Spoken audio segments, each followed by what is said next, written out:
you all. My name is Ralf Lissek and I'm from the German-Irish Chamber of Industry and Commerce. We co-host this event together with Elke Shields, and you see already that we are in full swing. We have our panelists here on the screen.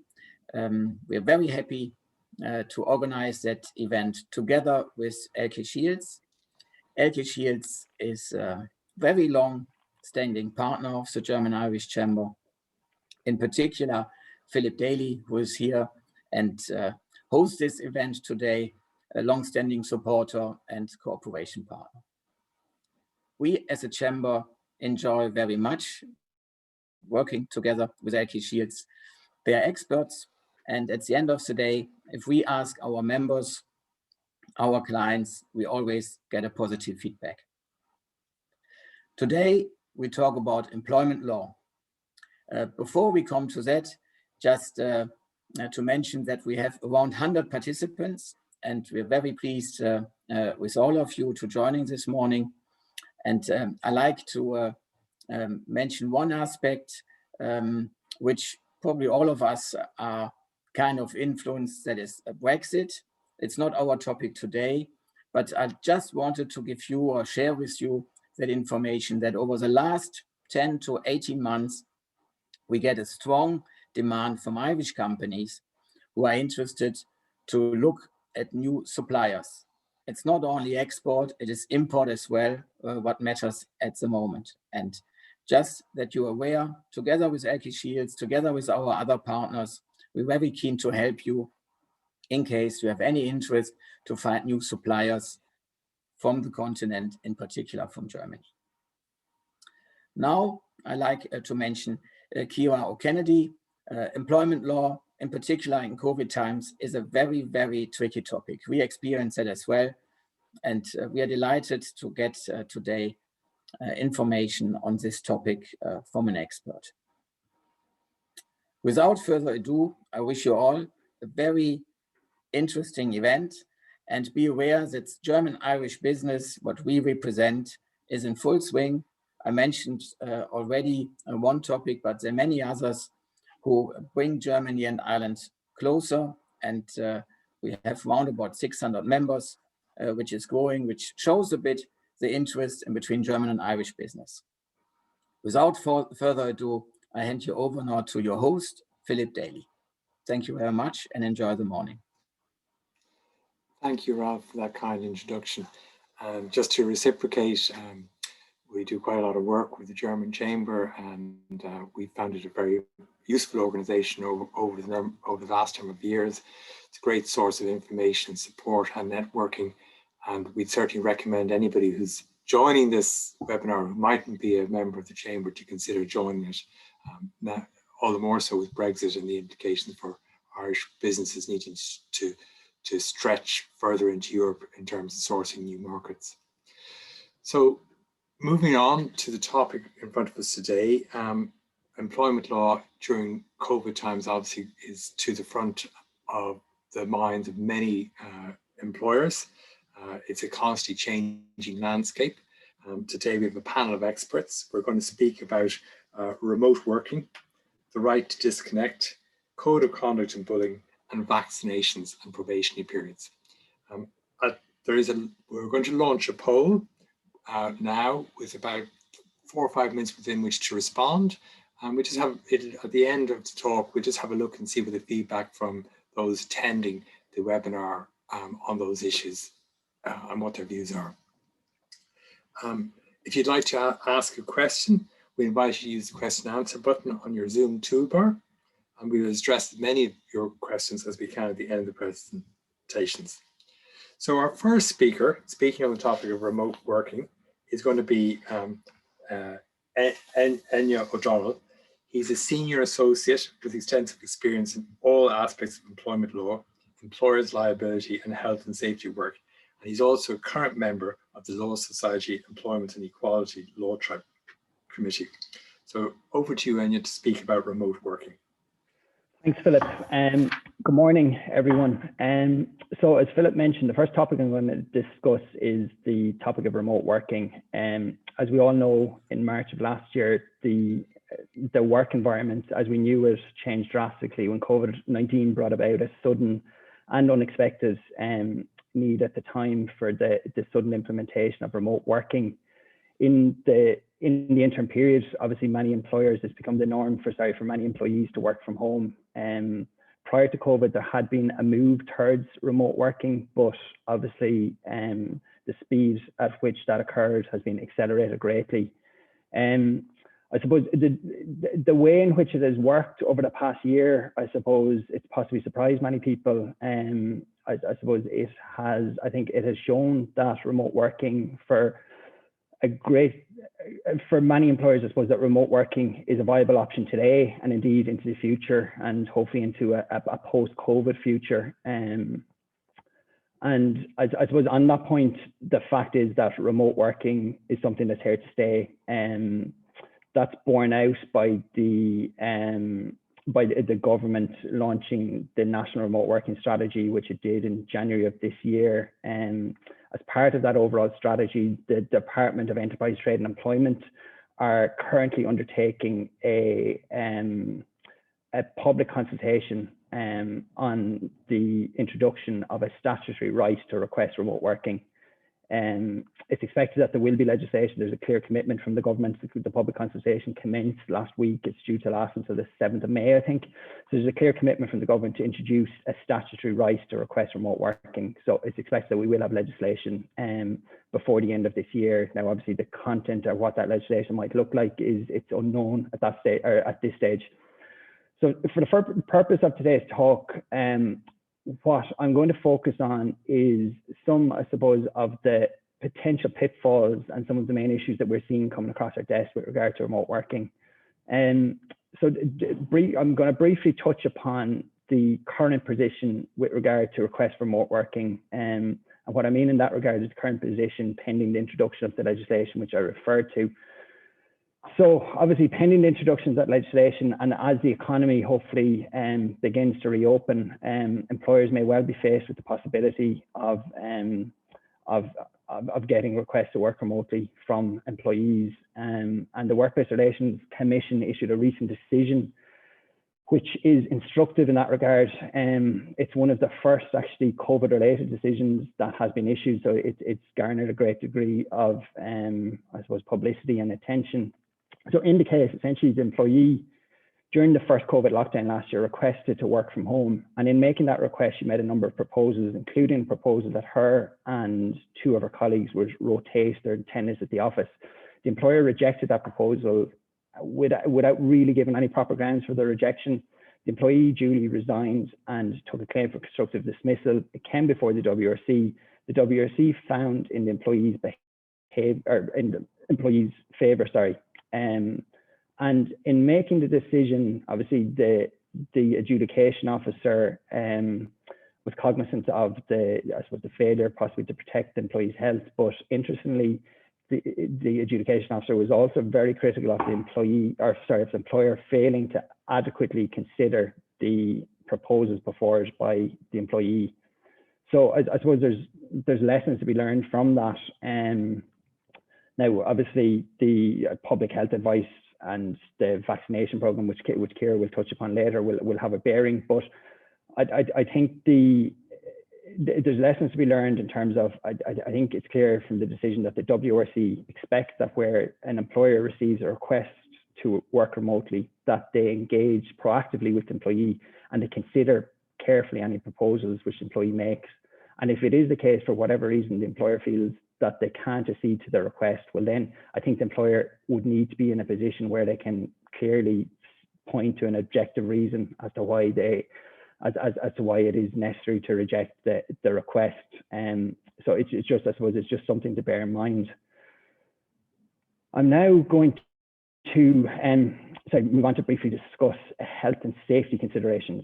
So in my own view, I think this is one of the main dangers that could possibly arise from the implementation of remote working policies. In my view, there is a danger that there could be personal injuries cases arising out of employees being required to work remotely, or and I suppose the fact is that there are huge numbers of employees working remotely, but many employees are working from home in conditions that may not be ideal. The Safety, Health and Welfare at Work Act is quite clear in that one of its core principles is that an employer has a duty to provide a safe place of work. And that duty applies equally where employees are working remotely from home. So with that in mind, the Health and Safety Authority have published a pretty detailed guidance around the issue of remote working. It was initially published in October of last year, but it has been updated since. So it's an important, I suppose, any employer who has employees working remotely, this is an important document, and it is something that they should look at because it sets out, I suppose, recommendations in terms of practical measures that should be put in place, and so forth. But the two key points I think that I would take from the document is that it makes it clear, the guidance makes it clear that all employers should have a remote working policy in place. Of course, if they have employees working remotely, they should have a policy in place. And following on from that, it is stipulated in the guidance that a proper and appropriate risk assessment should be carried out.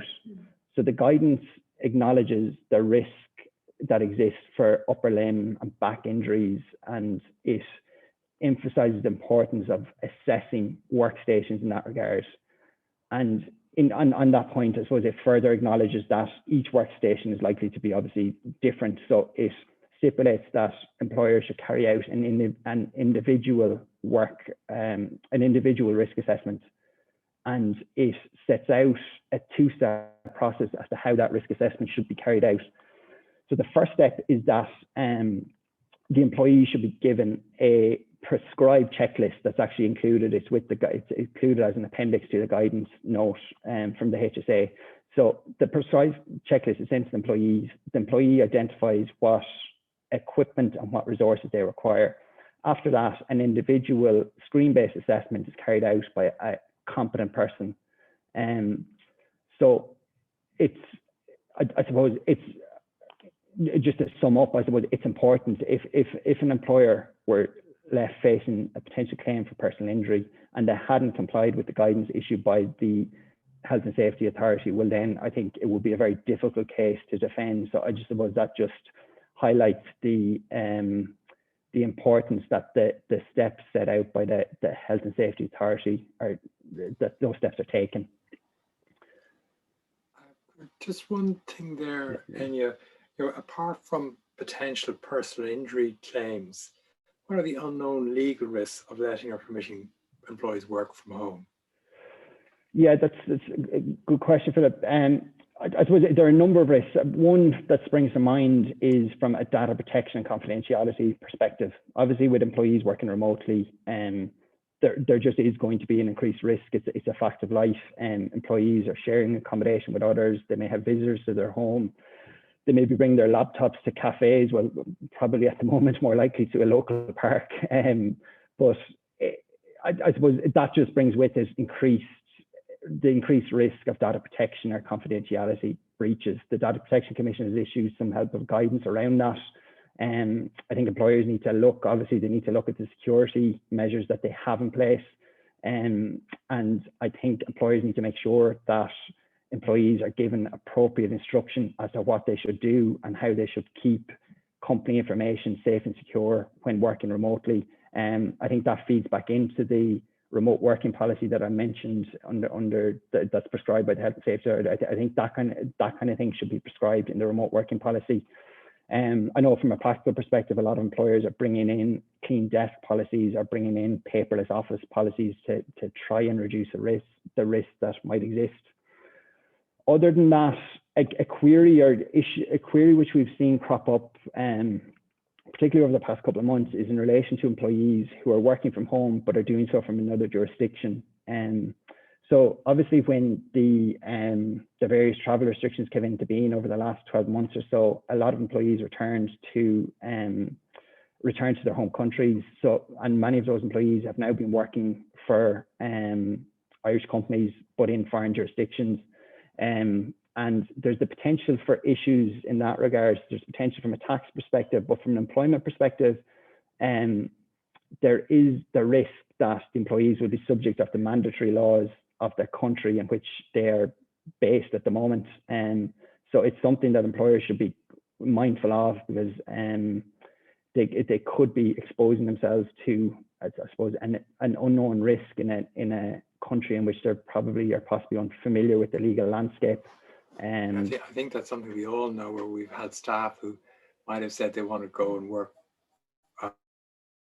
in a foreign country for a period, and we've accommodated that, but obviously over time it becomes a problem. That's exactly, yeah, it's over time it becomes a problem, and it's not surprising, I suppose, that a lot of companies that initially allowed that to happen have now issued instructions that employees should return to Ireland, and that while performing their employment duties that they should be based in Ireland. I suppose the final point I'll touch upon is the recording of working time. So the Organisational Working Time Act is quite clear in that it places a clear obligation on employers to maintain records of employees' working hours and rest breaks. And this duty applies equally to employees who are working remotely. So it's something I suppose employers need to give some thought to, and they need to, I suppose, put in place measures so that they have proper working time records.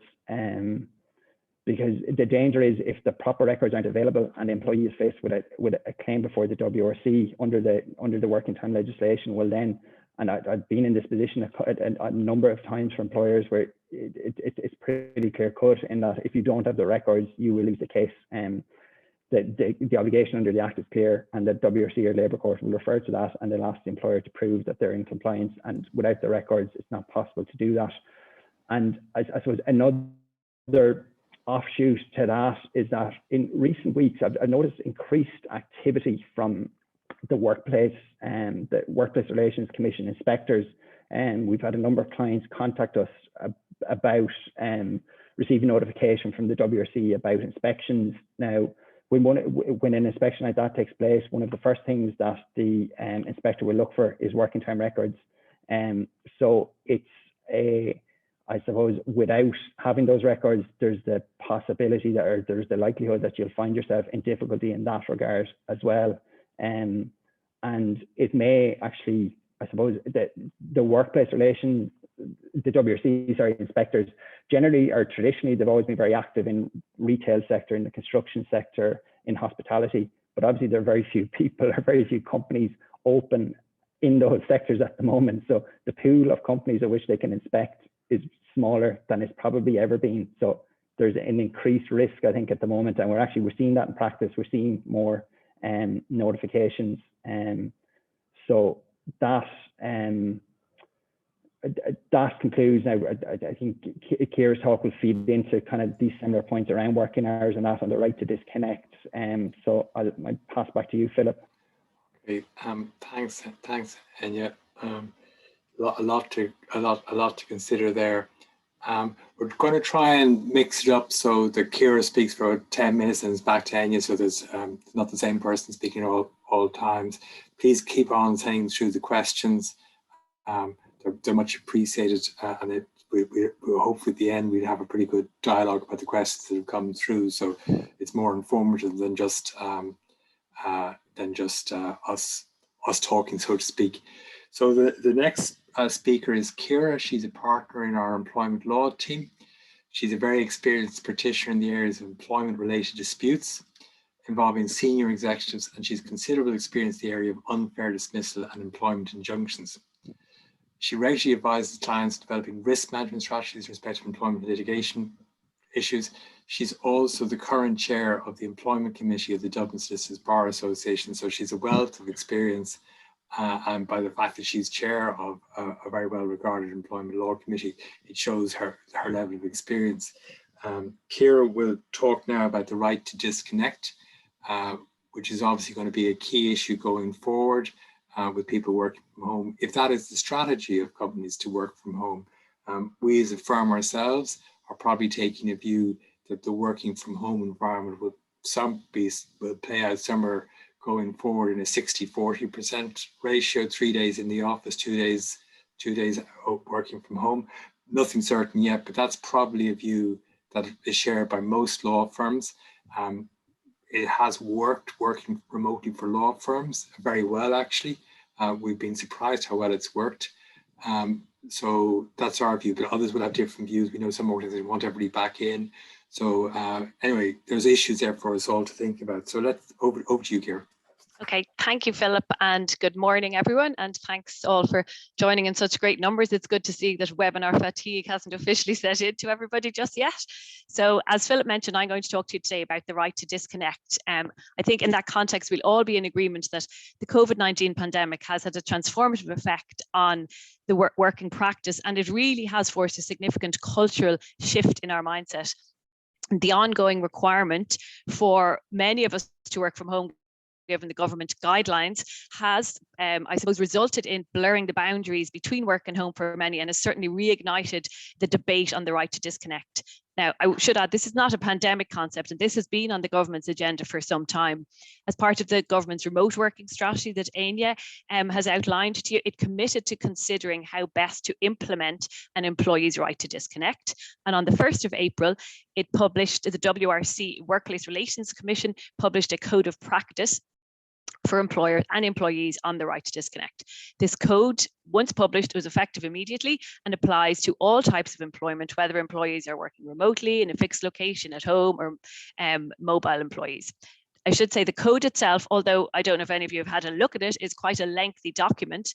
It's not overly prescriptive, and it does not create new law, but rather is intended to complement and support existing employment rights. And in particular, I would say those rights that Anya has very clearly outlined to you under the Organisation of Working Time Act and the Health and Safety Act. So the main thrust of the code really is to create a workplace culture in which employees feel they can disconnect from work-related devices and communications. They'll do this in a collaborative way with their employers outside of normal working hours, but most importantly, that they can do that without being penalised. So I suppose crucially, the code refers to maintaining clear boundaries between work and leisure. And the challenge for all of you on this call will be how to strike a balance between respecting those boundaries while at the same time minimizing any impact to the business. And I think this will certainly involve a careful balancing act. So what is the right to disconnect? In legal terms, right, it's defined as a right to disengage and refrain from engaging in work-related electronic communication, such as emails, telephone calls, other messages outside of normal working hours. And it recognizes, as I've mentioned, that employees should not be penalized for choosing to do so. It's all great to say you don't need to work outside working hours, and then suddenly you find yourself not getting the good work because you won't answer the call after 7 o'clock. So this introduces a protection for employees to not be penalized for refusing to take that call after 7, and places a duty on employees to respect another person's right to disconnect. So the onus is not just on the employer to roll out this policy, but rather it looks for a collaborative approach between employer and employee, and employees together to recognize each individual's right to disconnect.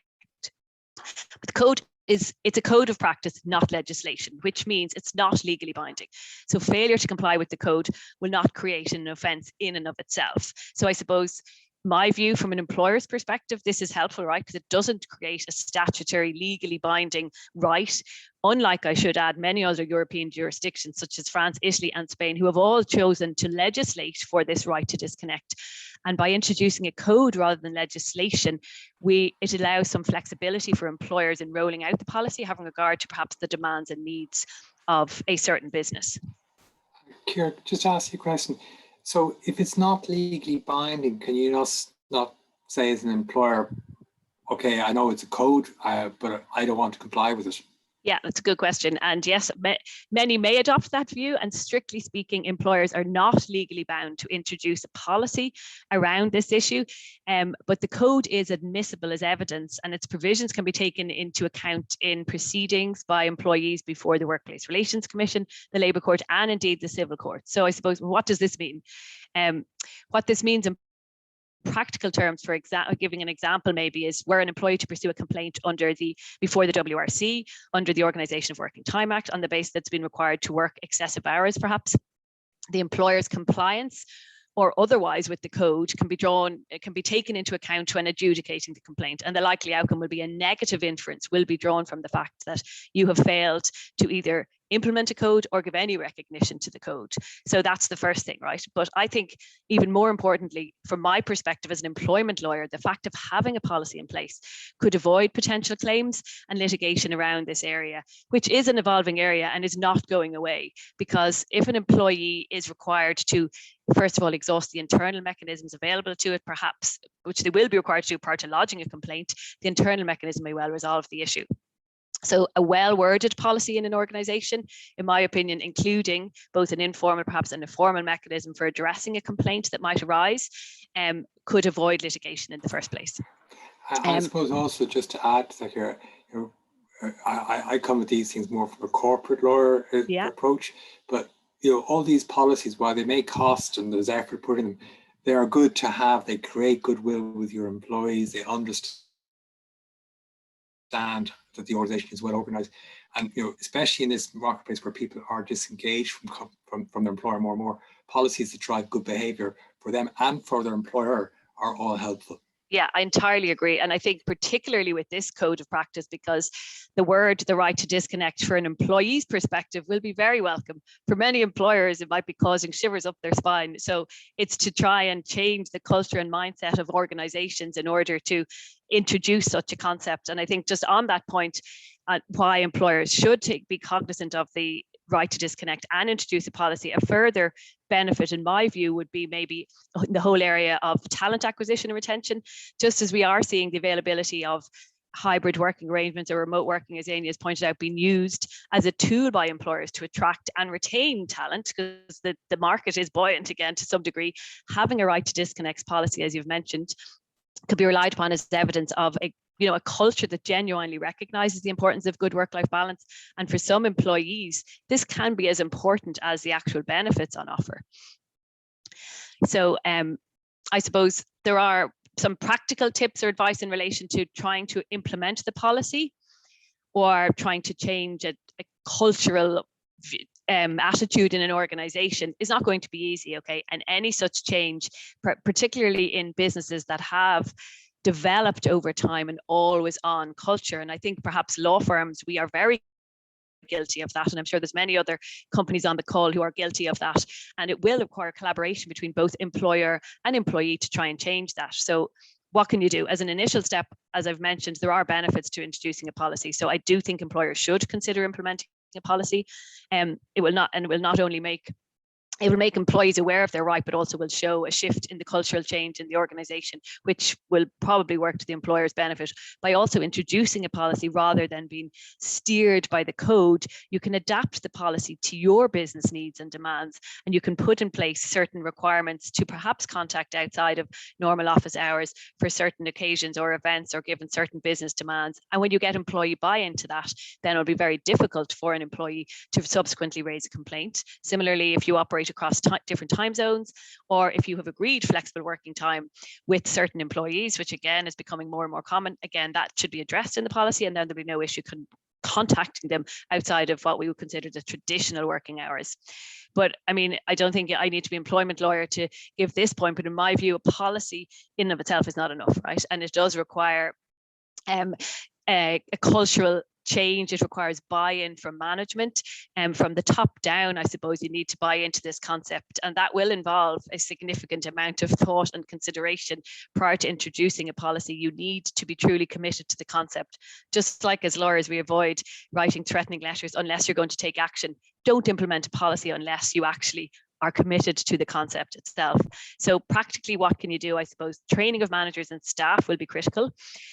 Particularly maybe perhaps managers in training them around the type of emails they send outside of office hours, perhaps overuse or over-reliance on the word urgent outside of office hours, actually the tone of communications, whether in fact they're actually necessary to send at all outside of office hours.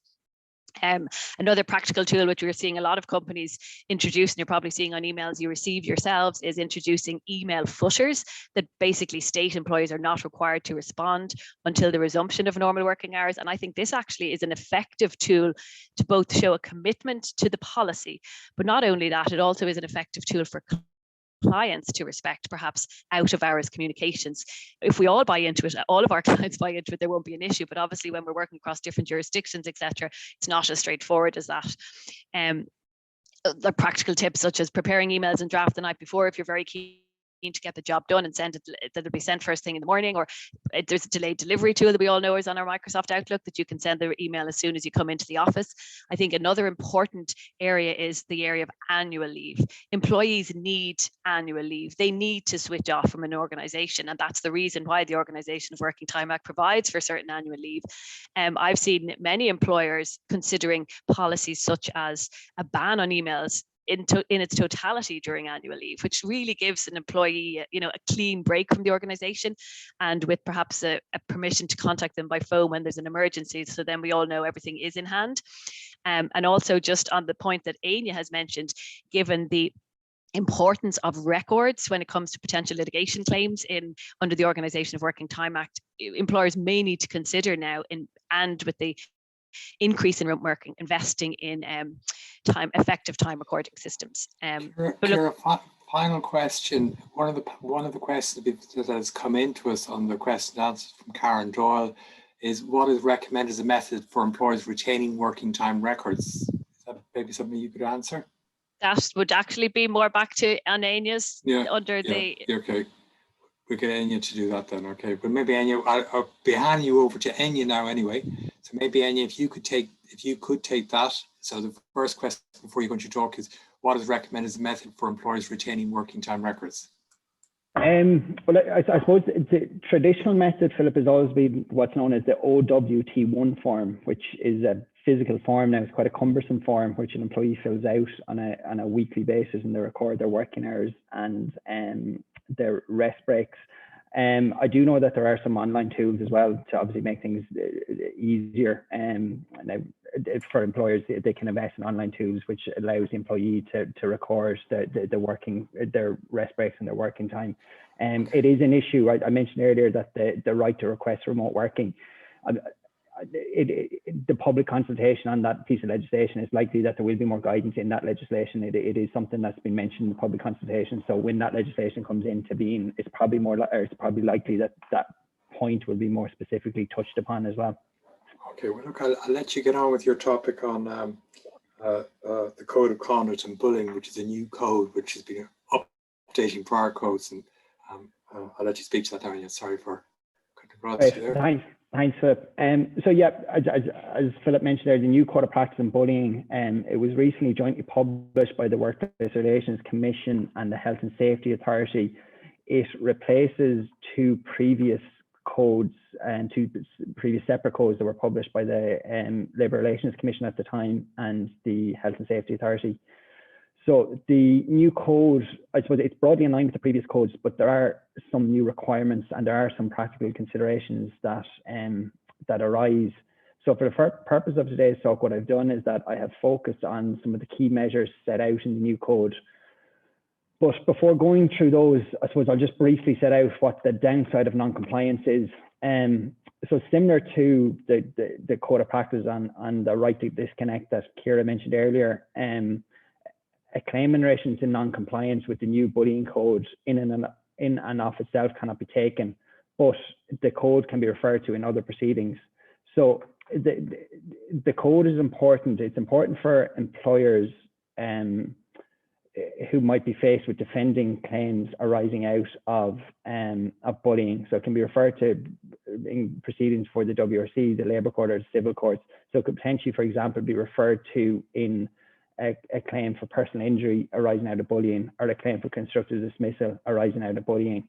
When defending claims like that, employers need to be in a position to show that they acted reasonably when they received a complaint, and or that they took all reasonable measures to ensure that the occurrence of bullying didn't occur.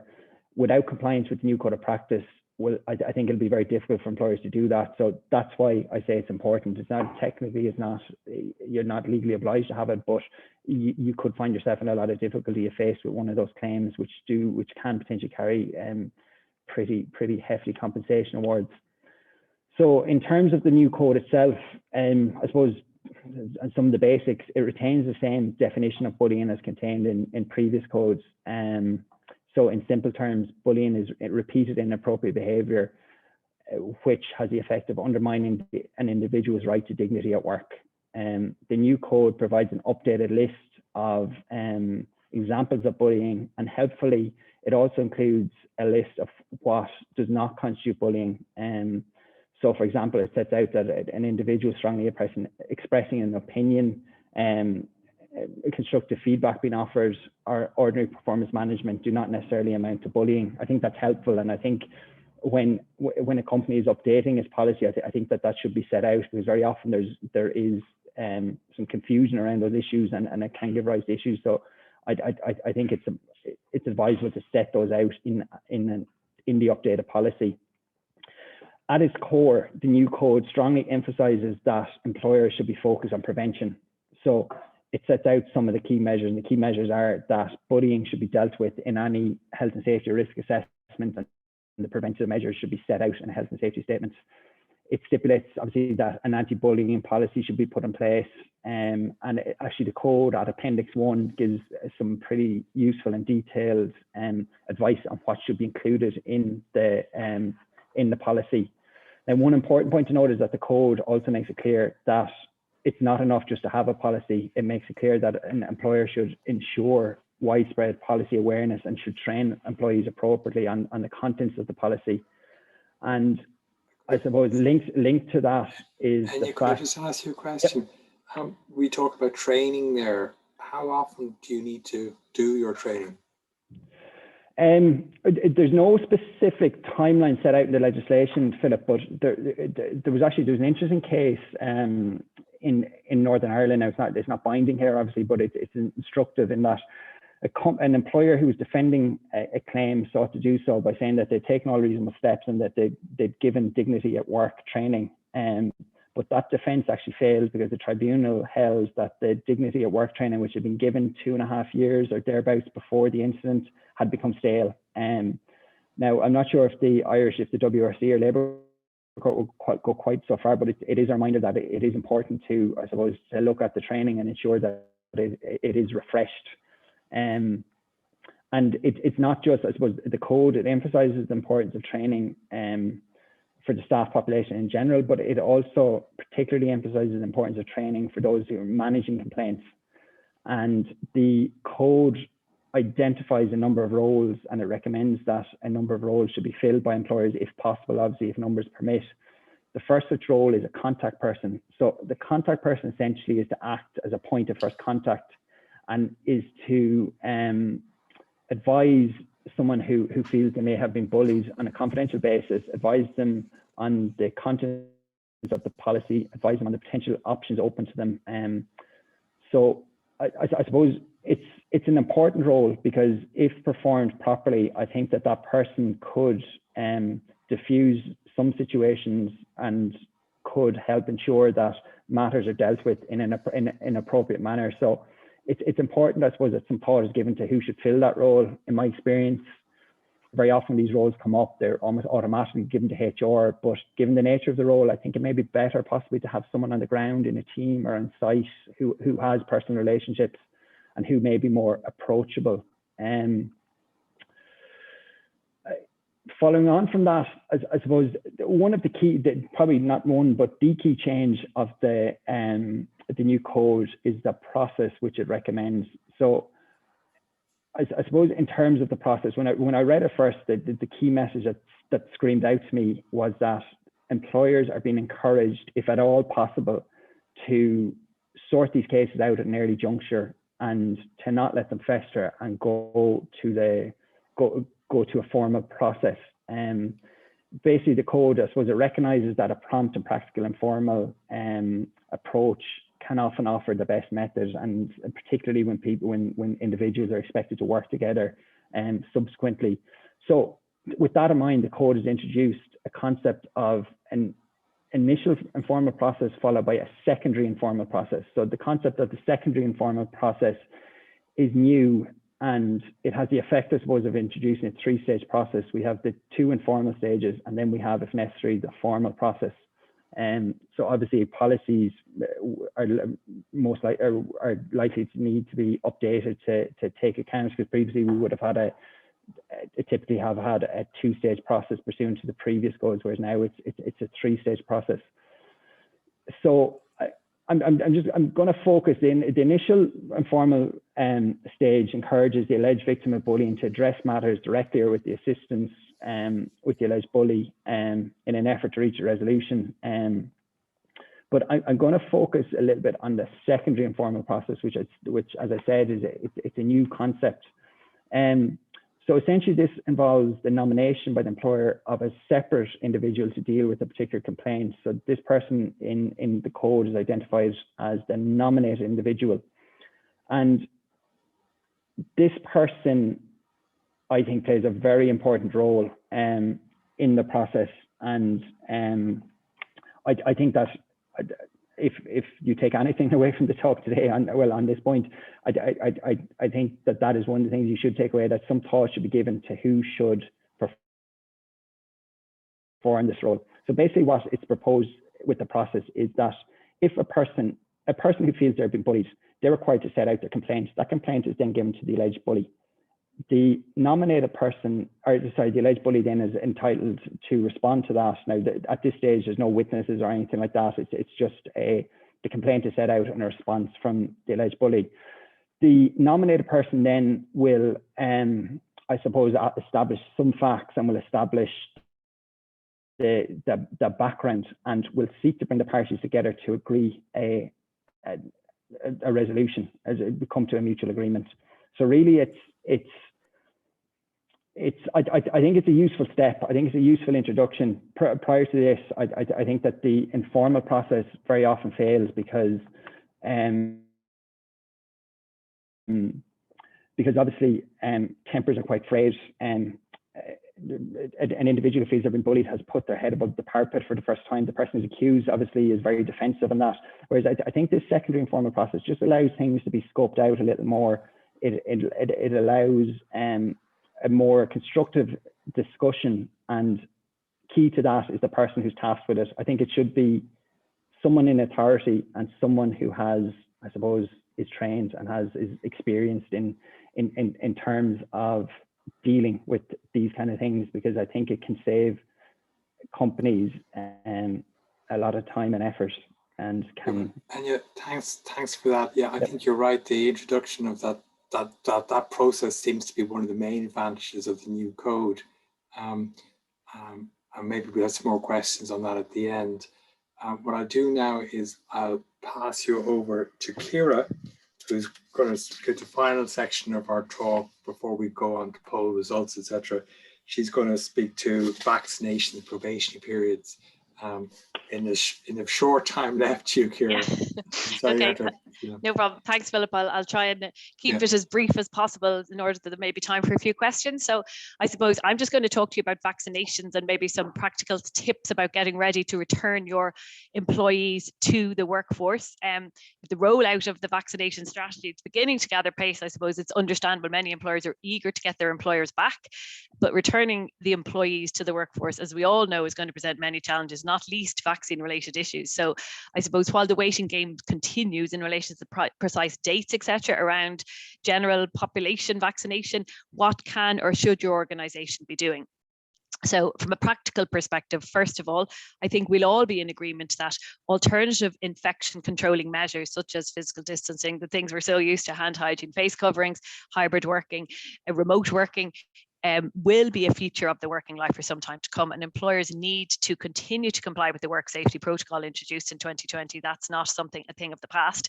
This is something that you need to keep on your radar and continue to monitor and evolve as things change or as the vaccine rollout gets more substantial. I suppose your COVID-19 response plan should be kept on your radar at all times, and that also should be updated and reviewed in line with the vaccination rollout of the wider population.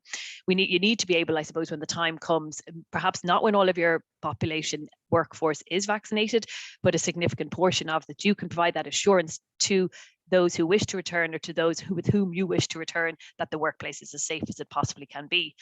A critical point, I think, or step in determining what type of vaccination policy your business may need, and something which we can all start to consider now, is which will be helped by carrying out a detailed and carefully analysed risk assessment of your particular business and the risks associated with employees not being vaccinated. This will vary depending on the industry and the business that's involved. It may be that there are certain employees where it's more essential from a health and safety perspective to get them vaccinated. For example, client-facing employees, those constantly going into maybe customers' homes, plumbers, carpenters, etc. Or perhaps if your job involves a lot of travel, it may be necessary for you to be vaccinated.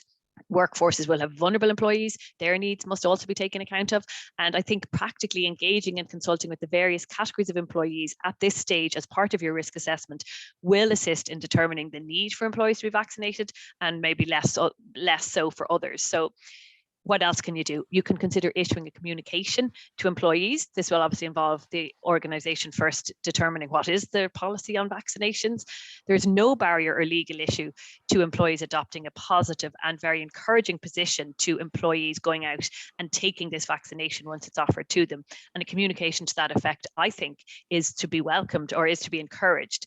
Now, introducing a mandatory vaccination policy is a very different kettle of fish and is not without significant risk. And my view would be, and that of many other employment practitioners, would strongly recommend against introducing such a policy at this particular point in time, unless you can show compelling reasons for doing so, both from a scientific and medical grounds rather than from a business perspective, I think. So why is this so? Really, one of the main reasons for the mandatory vaccination policy being so risky is the Irish Constitution. We all have a fundamental personal right to bodily integrity, so not to have our body or our person unjustifiably interfered with, which enforcing a vaccine on us would certainly do, as well as a right to privacy and autonomy. So obviously a mandatory policy would not sit well with either of those protections and core rights in the Constitution. So introducing a policy could expose you to a constitutional challenge. Also, it could give rise, which is probably more likely in an employer's perspective, to potential discrimination claims, by employees who don't wish to take the vaccine or who can't take the vaccine on medical grounds, or for perhaps pregnant employees who are being told not to take the vaccine, or women of a childbearing age, though I hate that description, who are also being recommended against taking the vaccine. They may feel discriminated against if an employer were to seek to introduce a mandatory vaccination policy. So what can you do? Well, incentivizing employees. Obviously, having all of your workforce vaccinated is the easiest way for everyone to get our workforce back. So incentivizing employees to take the vaccine once offered to them is permissible, something which many UK and indeed I understand some Irish nursing homes, etc., have rolled out. So, for example, offering entry into a raffle, perhaps giving them a day off to get the vaccine, even though it might only take 5 minutes, giving them an extra day's leave as a reward. In certain instances, I've heard of offering monetary compensation to those who agree to be vaccinated. And I would just say, whilst at first glance this all appears very safe and harmless from a legal perspective, it does also need to be rolled out carefully and be carefully considered, as offering certain incentives may arguably exert undue pressure on employers to take the vaccine, which could again potentially give rise to the discrimination claims I've mentioned above. But I suppose you have to be practical, and from a practical perspective, it seems to me that employers should weigh up the benefits of perhaps considering introducing some incentives around vaccination. Again, and how that may result in a much higher number of vaccinated employees returning to the workplace. And Ciara, final question. Just to ask you, how do you deal with employees who refuse to be vaccinated? So obviously there will be many employees, well, we would hope that most employees will take up the offer to be vaccinated just from a public health perspective, but there will be some who refuse. So I suppose, as with most employment issues, the first step would be to try to solve the problem through direct consultation and engagement with that employee. You need to try and understand, or at least be seen to understand, their unwillingness to be vaccinated.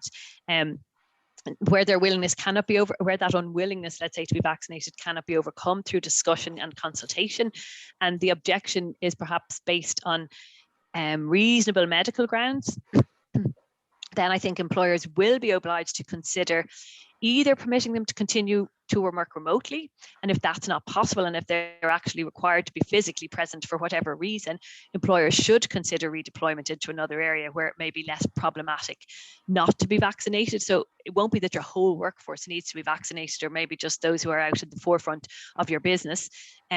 Obviously, that won't always work, and there will be situations where redeployment or remote working won't be feasible. So what do you do then?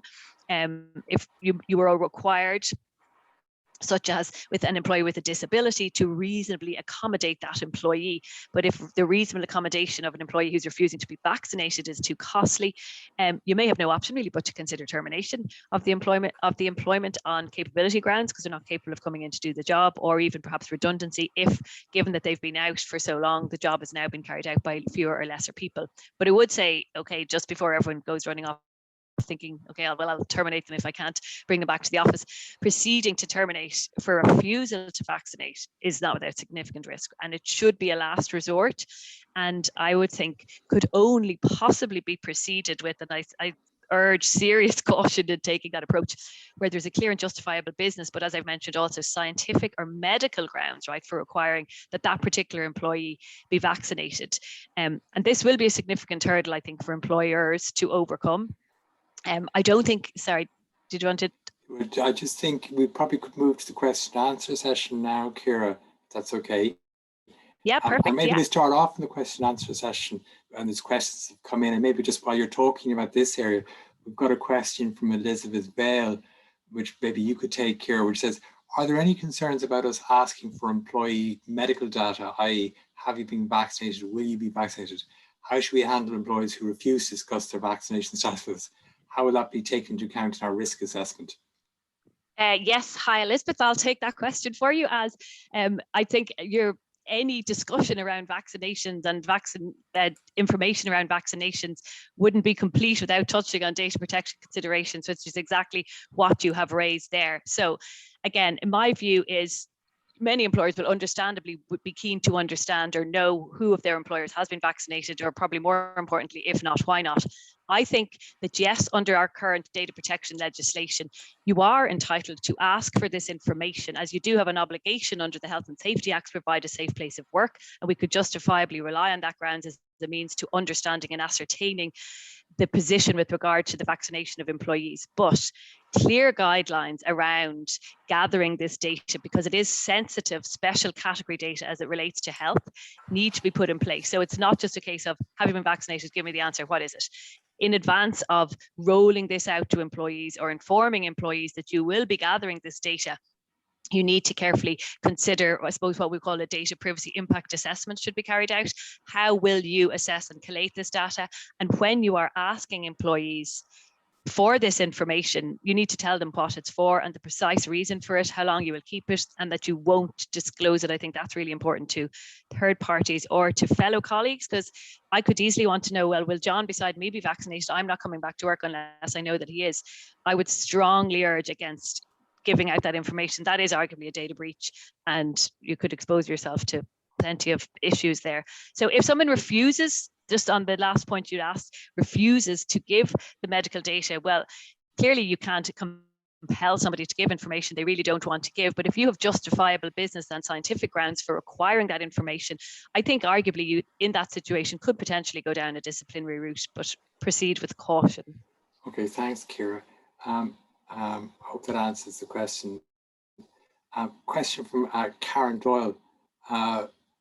Retaining working time records, what's recommended, Enya?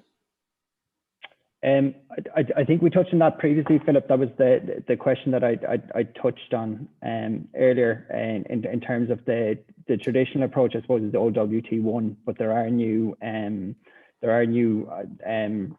online resources that employers can use to ensure that people working remotely properly record their working time. Okay. One of the questions that came in, which I thought was kind of an interesting question, is if you had an employee who wants to work a 39-hour week but over 4 days, does one have to accommodate that employee, or should one? That's a question from Sarah Mannion. So they want to, they don't want to work, they want to take Fridays off. Yeah, I mean, I think, you know, obviously with being cognizant of the necessity to take breaks under the Organisation of Working Time Act, you can work out a 39-hour week over a 4-day week if you work out the breaks, etc. But an employer needs to be careful that they are requiring them to take the necessary breaks. But equally, I suppose if an employee is requesting this and this is something that they need for a certain reason or perhaps family reasons, etc., working together in a collaborative way to reach that, the outcome that they need, I think will be, is justifiable. Okay. And then a final question before we go to the poll results, because I know our council is busy and we're coming to the end. A question from Lisa Ganton. Is it a legal requirement to have a working from home policy as part of an employee handbook? No. Oh, sorry, working from home. That's Anya. Yeah, I think Anya will let Anya take that. Yeah. Thanks, Ciara. It's not. I suppose technically speaking, no, it's not. Now, as I referred to the Health and Safety Authority have issued guidance to say that companies should have a remote working policy, but there's no, I suppose, specific legislative basis for it. Now, I expect that to change. As I mentioned, the government are currently looking at introducing the statutory right to request remote working, and when that does come into being, whenever that is, as I said, we expect that it will be in the coming months. There certainly will be an obligation under that, I would expect, to have a remote working policy. So it is definitely advisable to have one, given the HSA guidelines, and also given the fact that it is very, very likely that it's going to be a legal obligation quite soon. Okay, I think we might leave it there. I think we're going to publish the poll results shortly, which should be interesting to see. So let's see what came through.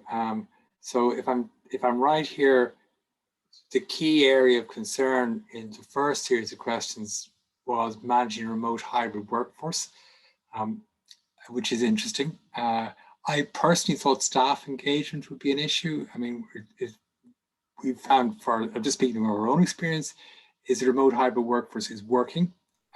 Probably the issues will arise when we bring people back into the office. We are finding staff engagement an issue. Not a problem, but it's especially more junior people. It's very hard to stay connected, and I'm sure that's what we all find. Then maybe let's look at the next one. Do you regularly review your policy and procedures on an ad hoc basis? I would say both Ciara and Anya would say that's not the way you should be doing it. There should be set intervals, but we can understand your business are business and you're busy. And that's the way you have to operate. But we would recommend if you find you have a history of employment law issues, set intervals would be best. The right to disconnect. So we're seeing that people haven't got around to preparing the policy, the right to disconnect. We know you're not legally the legal obligations aren't there yet, but we are recommending. I think Ciara strongly people should. Put in place a right to disconnect. And we say that also because we think it's advantageous to your organization to have such a policy. And then we have, do you feel prepared for the HR challenges associated with the new code of conduct? No. There's a fair few say yes, but the predominance is no. So obviously, we're delighted to assist anybody. Hopefully we've demonstrated some of our expertise. I know a lot of our own clients are here. Sorry, Philip, could I interrupt you just for one moment before we close off, just because given the time constraints, I didn't get to deal with probation. And in case any of you just dialed in to hear about probationary periods and the new decision that impacts probationary periods and dismissal of employees during their probationary period, there's been a recent decision which has made it much easier for employers to do that. Please feel free to drop me an email and I'll give you a quick overview of it, because we just didn't have time to deal with it today. Thanks, Ciara. Thanks. Okay, well, so I think we leave it at that, and for sharing that. Our big thanks to Ciara and Anya. It's a lot of work putting these talks together, so it's much appreciated. Emer Craig in the background for organising all of this and for the constant support of the German Chamber. I hope you all have a good day and take care. Thank you very much. Thank you. Thanks all. Bye now. Bye.